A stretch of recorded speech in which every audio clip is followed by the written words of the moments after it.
সম্মানিত সুধী, এরপরেও কি সিদ্ধান্ত নিতে আমরা পারছি না? সিদ্ধান্ত নিতে কষ্ট হচ্ছে। একটা কথা মনে রাখবেন, সিদ্ধান্ত নিতে না পারার কারণ মাত্র কয়েকটা। এক নম্বর কারণ হলো পার্সোনালিটি না থাকা। এরপরেও যদি দিবালোকের ন্যায় আজকে আমাদের ভৌগোলিক অবস্থান, আজকে আমাদের ওলামা একরাম, দাওবন্দি আকীদাধারী আমরা কওমি মাদ্রাসার সন্তানেরা, আমাদের ভবিষ্যৎ, আমাদের অবস্থা দেখে, সমাজের এই তীব্র অবক্ষয় দেখার পরেও যদি আমরা সিদ্ধান্ত নিতে এখনও ভুগি, তাহলে মনে করবেন আমার পার্সোনালিটির মধ্যে কমতি আছে, আমার স্ট্রেংথ যেটা থাকার দরকার এটার মধ্যে আমার কমতি আছে। সিদ্ধান্ত যদি না নিতে পারি, সিদ্ধান্ত নিতে দরকার হয় পৌরসত্ব, পুরুষ না, আবারও বলছি, সিদ্ধান্ত নিতে অতীব জরুরি হলো পৌরসত্ব থাকা।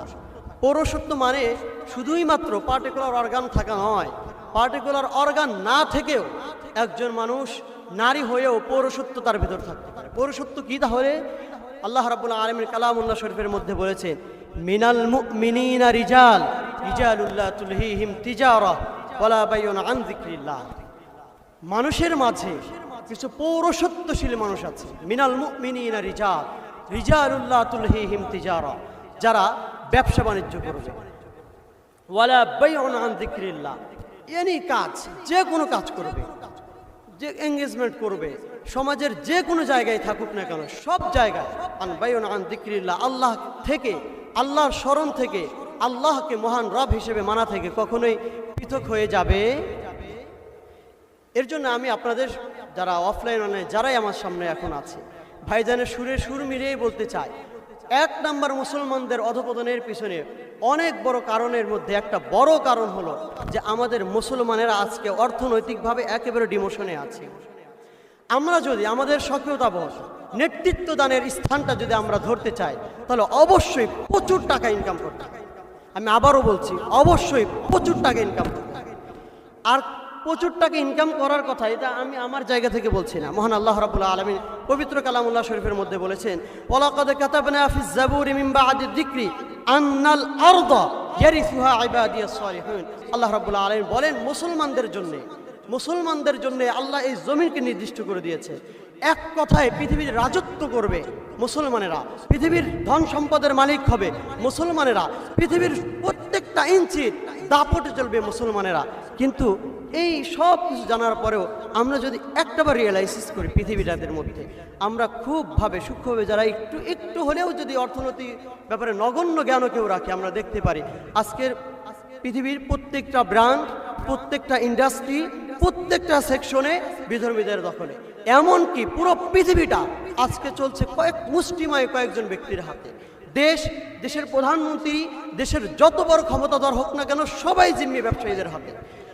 পৃথিবী সবাই জিম্মি ব্যবসায়ীদের হাতে। আজকে যে দেশের উন্নয়ন হয়, আজকে যে দেশের মধ্যে অনেক বড় বড় ব্রিজ হয়, ওভার ব্রিজ হয়, মেট্রো রেল হয়, আবার পারমাণবিক বিদ্যুৎ কেন্দ্র হয়, সব কিছু হচ্ছে, এগুলোর পিছনে কোথায়?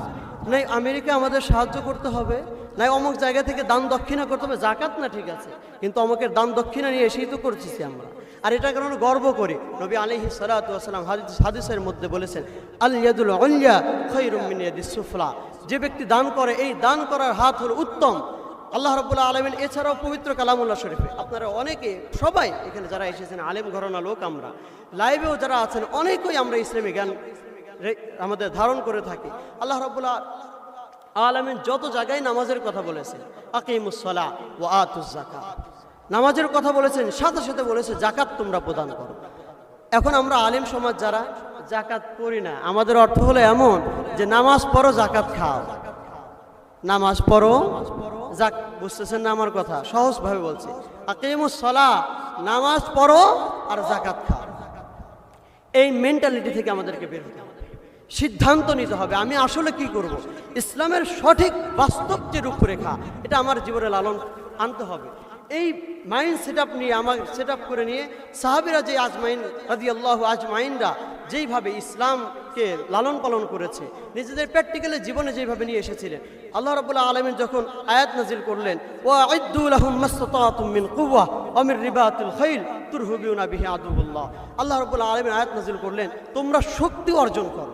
বিশেষ করে আয়াতের অপর অংশে যখন বলছেন অমির রিবাতিল খাইল, তোমরা ফার্ম করো, তোমরা ইন্ডাস্ট্রি তৈরি করো, তোমরা কমিউনিটি আকারে ব্যবসা বাণিজ্যের মধ্যে একটা ফার্ম করতে গেলে যদি ঘোড়া পালন করতে চায় আস্তবল করতে হবে, আস্তবল করতে গেলে খাবার লাগবে, খোরাক লাগবে, ভুসি লাগবে, সোলা লাগবে, ব্যবসা বাণিজ্যের হাজত হবে, ব্যবসা বাণিজ্য হলে হবে না, এগুলোর দ্বারা বিভিন্ন ফিশারিজ করতে হবে। এক কথায় সমাজের প্রতিটা রন্ধে রন্ধে প্রতিটা অংশে অংশে তোমাদের কাজ করতে হবে। এ কারণে যদি ইতিহাসের ভিতরে আমরা একটু ফলো করি, একটুবার যদি একটা মিনিটের জন্য যদি আমরা একটু ঠান্ডা মাথায় ভাবি, এই আয়াত নাজিল হওয়ার পরে ইসলামের এই শিক্ষাটা পাওয়ার পর সাহাবা আজমাইন থেকে নিয়ে শুরু করে টানা 1200 বছর, সাহাবা আজমাইন থেকে নিয়ে শুরু করে টানা 1200 বছর মুসলমান সমাজের মধ্যে যতগুলো পৃথিবীতে বড় বড় ব্র্যান্ড ছিল মুসলমানদের দখলে ছিল, যত বড় বড় ইন্ডাস্ট্রি ছিল মুসলমানদের দখলে ছিল, যত পৃথিবীর রাজত্ব দেয়া, নেতৃত্ব দেয়া, পৃথিবীর মধ্যে বুক ফুলিয়ে চলা সব কিছু ছিল মুসলমানদের দখলে। কিন্তু আমরা যখনই এই রাস্তা থেকে আমরা যখনই পিছিয়ে এসেছি, এমনকি আমরা যারা এখানে এসেছি সবাই দেওবন্দি আকীদা লালন করে থাকি, সবাই দেওবন্দের ঘরোয়া লোক আমরা, কিন্তু দেওবন্দের আকীদাধারী হয়ে আমরা যেইভাবে হুমড়ি খেয়ে পড়ি মসজিদে। আমি একটা কথা খুব সহজভাবে বলি, মসজিদ মাদ্রাসা খানকা বিভিন্ন যে সমস্ত খেদমতগুলো আছে, খেদমতের জন্যে অবশ্যই সম্মানজনক, অবশ্যই মর্যাদার জায়গা, কিন্তু রুজি রোজগারের জন্য নয়। আবারও বলছি, মসজিদ মাদ্রাসা খানকা এই সব কিছু খেদমতের জন্য, সেবার জন্যে অবশ্যই মূল্যবান, অবশ্যই মর্যাদার জায়গা, কিন্তু রুজি রোজগারের জন্য নয়। সুতরাং মসজিদ মাদ্রাসা খেদমত করব আল্লাহ রাজি খুশির জন্য, রাজি খুশি করার জন্য, আমি খানকা করব আল্লাহকে রাজি খুশি করার জন্য, কিন্তু আমার পাওয়ারকে বাস্তবায়ন করার জন্য, আল্লাহ রাব্বুল আলামিনের বিধানকে পৃথিবীর বুকে আমি যদি আল্লাহ কালামকে উড্ডীন করতে চাই, তাহলে আমাকে শক্ত হাত হতে হবে। এখন জরবুল মিসাল আমাদের বাংলাদেশে আছে পীরজাদা হানজালা, আমি একজন কোনো নাম নিতে চেয়েছিলাম না, তারপরেও বলছে পীরজাদা হানজালা এমপি হওয়ার পরেও আজকে বাংলাদেশে ওনার মতো দাপটে চলার মতো আলেম আর কয়জন আছে দেখেন। এটা শুধুই মাত্র ব্যক্তি পাওয়ারের কারণে নয়, শুধুই মাত্র এলমি যোগ্যতা থাকার কারণে নয়, শুধুই মাত্র নিজের অনেক অভিজ্ঞতা থাকার কারণে নয়, বরং নিজের কুওয়াত থাকতে হবে। কারণ আমি যেই জাতির মুক্তাজা হব, যেই জাতিকে আমি চালাবো, ওই জাতির ভাত খায়া চললে কোনোদিন আমার কথা তারা মানবে না। যেই জাতিকে আমি পরিচালনা করব, ওই জাতির চামড়া তুলে তুলে চললে আমার জীবন চলবে বা আমার কথা তারা নিবে না। এজন্য ধার্তহীন ভাষায় বলছি, মসজিদ মাদ্রাসা খেদমত সেবার জন্য মর্যাদার জায়গা, রুজি রোজগারের জন্য নয়। এরপরেও যদি সিদ্ধান্ত নিতে আমরা ভুগি, তাহলে এটা আমার পরাজয়। আমি যদি চাই ইসলামের সঠিক মেসেজ সমাজে পৌঁছে যা, যদি আমি চাই সমাজের মধ্যে আমার কিছু কাজ আমি মরে যাওয়ার পরও এই দেখেন ইতিহাসের মধ্যে যতগুলো সাহাবী ছিলেন, আমরা সবচেয়ে বেশি প্রাউড ফিল করি হযরত আবু বকর রাদিয়াল্লাহু তাআলা আনহুকে নিয়ে, এবং তিনার ইসলামের ব্যাপারে তার যে যতগুলো কারনামা আছে, যতগুলো কাজ করে গিয়েছে, মানে এটা স্মরণীয় এবং বরণীয় হয়ে সারা জীবন থাকবে। কিয়ামত পর্যন্ত যত মুসলমানেরা আসবে তারা তার নাম নেবে। কারণ অথচ দেখলে দেখা যায় ইসলামের শুরু যুগে শুধুই মাত্র এলেম দিয়ে নয়, শুধুই মাত্র জিহাদ করে নয়, বরং শুরু যুগে তার অর্থগুলো আরবের বুকে সবচেয়ে বড় ব্যবসায়ী তিনি ছিলেন ওসমান ইবনে আফফান রাদিয়াল্লাহু তাআলা আনহু। আজও তার জায়গাগুলো লক্ষ্য আছে, অঢেল সম্পত্তি থাকার কারণে ইসলামের প্রকাশ, ইসলামের বাণী মানুষের কাছে পৌঁছানো, মানুষকে সহযোগিতা করা, সম্পদের সঠিক ব্যবহার করে ইসলামকে মানুষের মধ্যে তুলে ধরা, এটা জরবুল মিসাল তারা ছিল।